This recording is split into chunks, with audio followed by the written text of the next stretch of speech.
Hey, good morning, guys. Here up at the cottage. Today we're going to be doing a CV axle replacement on a 2013 Yamaha Grizzly. We're going to be using a niche. I'm not sure exactly how to say it.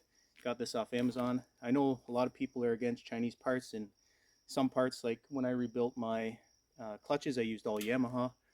But these CV axles are 6 times the cost for Yamaha, and I've had really good luck with these. I mean, I've had them last 3-4 years, and they're still going strong. But I ripped a boot. Unfortunately, I didn't catch it in time. It's full of dirt, and it's now failed. So I'm going to show you guys how to replace this today. It's quite easy. All you need is a socket set and a big socket set for the axle nut. I'll get to the size for that when I start the project. Anyway, hope you guys enjoy and it helps you out. It's quite easy. Anybody can do it. So yeah, let's get into it. Okay, first things first, got to take the tire off. For that, we're going to use a 17 mil for the wheel nuts.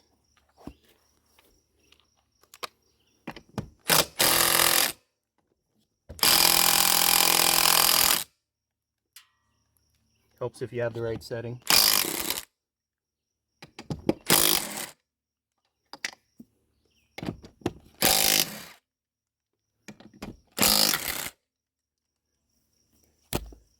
Put these in a safe place.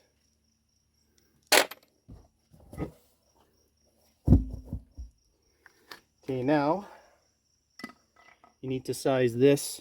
That's your axle nut that holds your CV in. So I believe it's a 30 mil. Nope, it's not a 30 mil. So I don't have a complete set of big sockets, unfortunately. So I have to use an Imperial. It's a 1/16. I believe it's a 32 mil.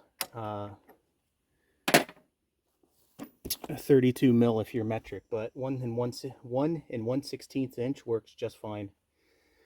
But before we get there, I like to take off the top and bottom and then just pull and push it out of the way. It's much easier than trying to take everything apart. I know some people do that, but you know, I've done this a few times and I found these little shortcuts. They take the caliper off. You don't have to do that.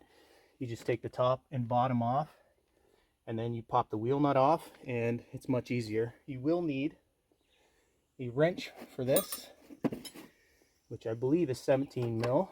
Nope, of course not. It's 15 mil. So we'll get started on that.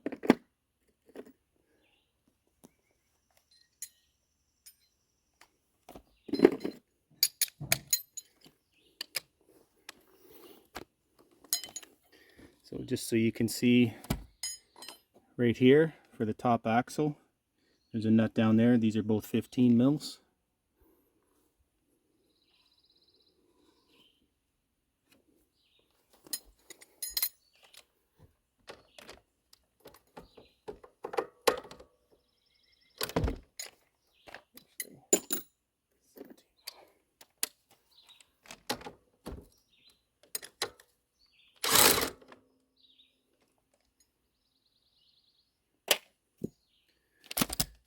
So I like to just leave that in there for now. And now I'm going to go to the bottom. It's the same thing, this bottom nut and bolt that goes through right there. Right there. I'm sure you can see it. Sorry, it's a tight space, but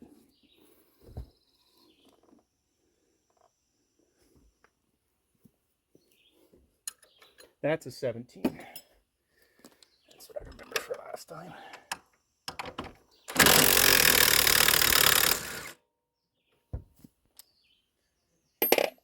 Now I like to take the axle nut off here. Take that off.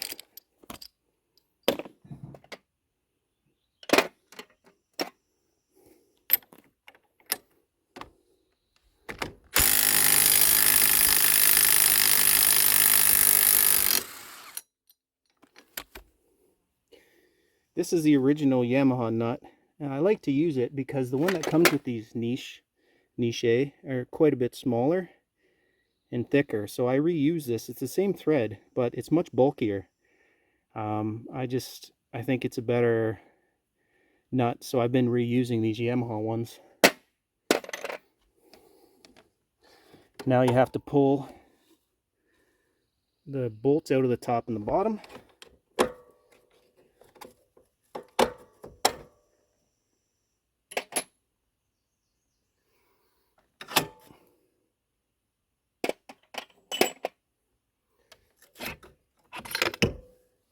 Then you just tuck that up out of the way and you have your axle here. So now this one's really, it's been in there a while, so what I like to do is just kind of give it a good tug and it should come free. Sometimes they're really stubborn and you really have to tap it with a hammer or something. I'm hoping this isn't the case with this one, so we'll see here.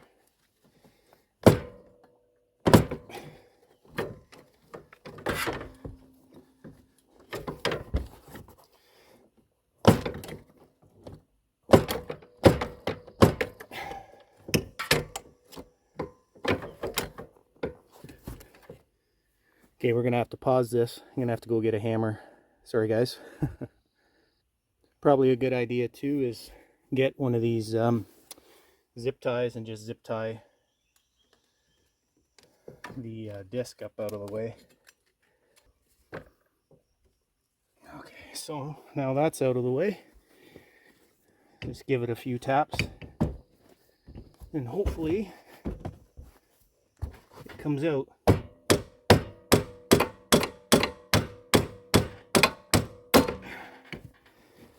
Wow, that sucker is on there.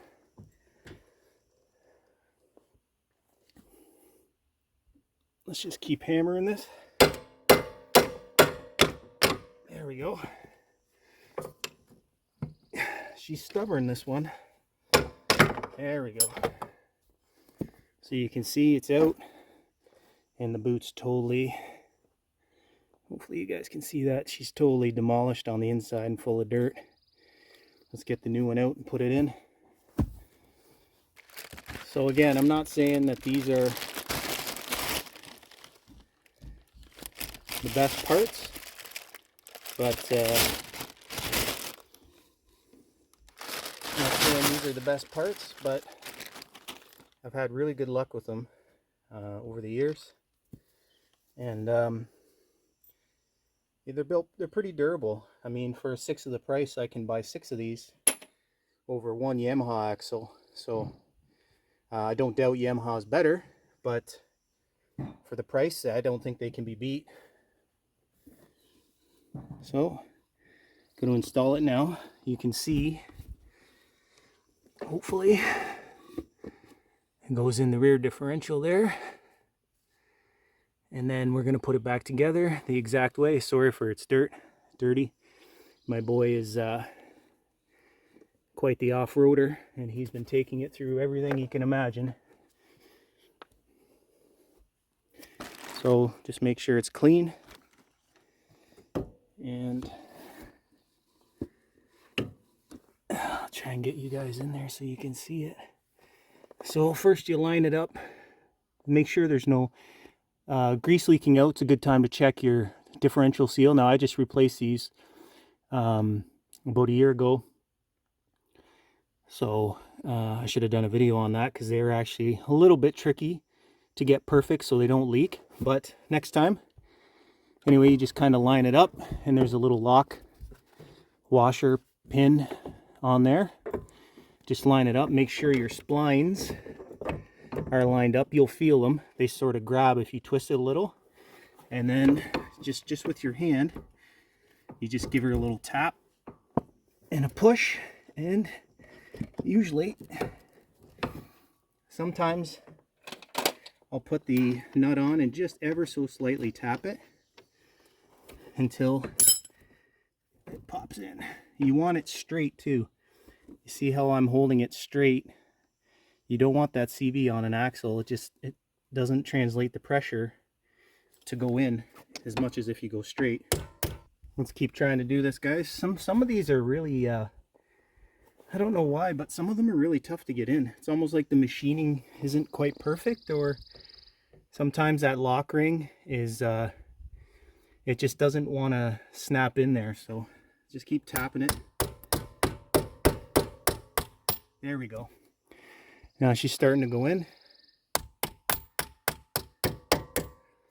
There, sits all the way seated. You can see the mating surfaces are perfect. You just needed a little light tapping. You don't want to beat on it because you'll just do some damage. So now we go through the process of putting it back together. So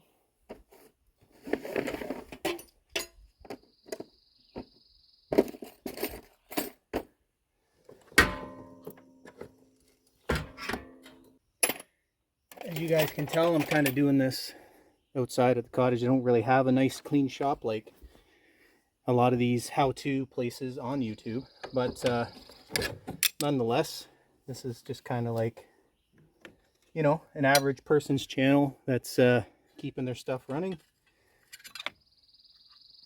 So now's a good time too to check in the back here where you have grease zerks on the back axle. There's one here and one on the top, so they've got lots of, I can see they have tons and tons of grease in them, so that's good. You want to make sure that, like, this one fell off, the little housing cover, and it sits here and just keeps dirt and stuff to now what I'll do before I put these back in is clean them up a little with a rag, just because they collect a bit of dirt from the grease. Okay, we're back. Clean them up a little bit, and you just kind of line the splines up here, and again, you'll feel it. You just turn it a little bit and it pops right in there.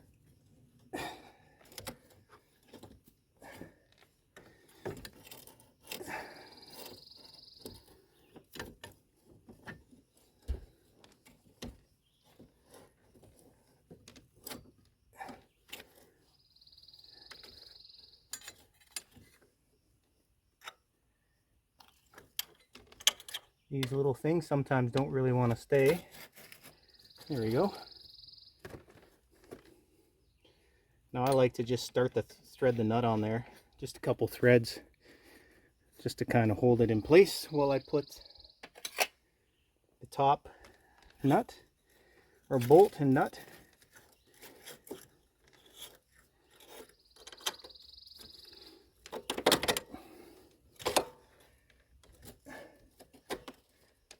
In there. So now it's very important, these nuts and bolts, that you don't just tighten them down as tight as you can get them, or what will happen is it won't let your axle move with the suspension. So what I like to do is I do tighten them down with a impact, but I set the impact to the lowest setting and I move the suspension a little just to make sure there's still some movement.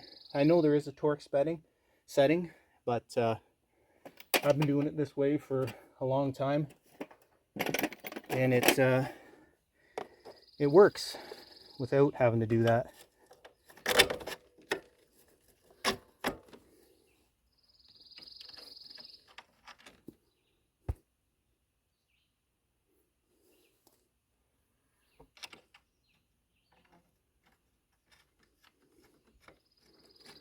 So I'm just doing the top. There's the bottom one. Here's the top one.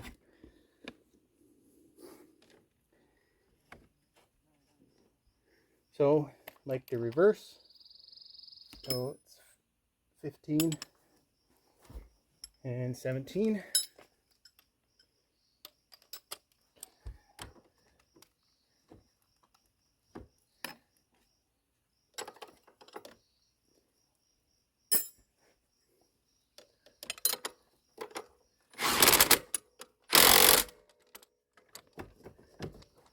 That's a little too tight.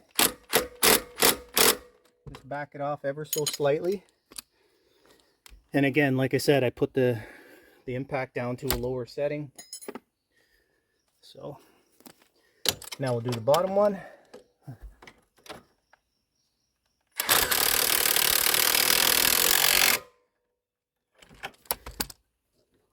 Yeah, see, that's too tight, so now I'm just going to back it off ever so slightly.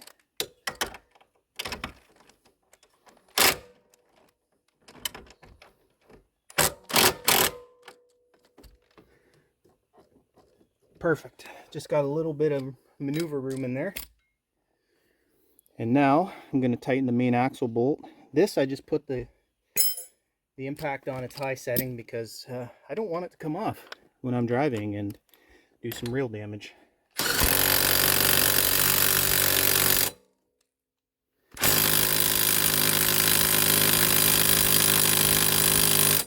That's good. And don't forget to, there's a little tab on the end here, right here. You just take a little screwdriver and punch that in, and it won't come out.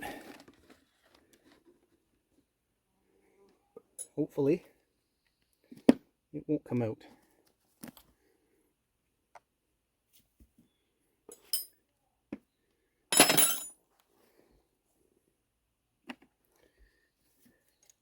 I'll just use this little punch. There we go. It just needs to go in a little bit. Now I'm going to put the tire back on, and we're done. Don't forget to put the cap on. Made that mistake many times.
Just crisscross pattern with these.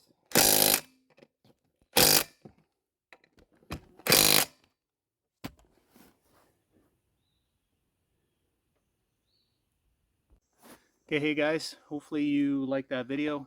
If you enjoyed, please consider liking, subscribing. My channel's only like a month old, but I put a lot of effort into it, and hopefully number one thing is you guys get something out of it. It helps you guys out, keeps your machine running, saves you a bit of money. Dealerships are 120, 130 bucks an hour now to work on these machines, so it's nice to be able to save a few $100 here and there where you can. But again, hopefully you guys got something out of it, and I hope you have a great day.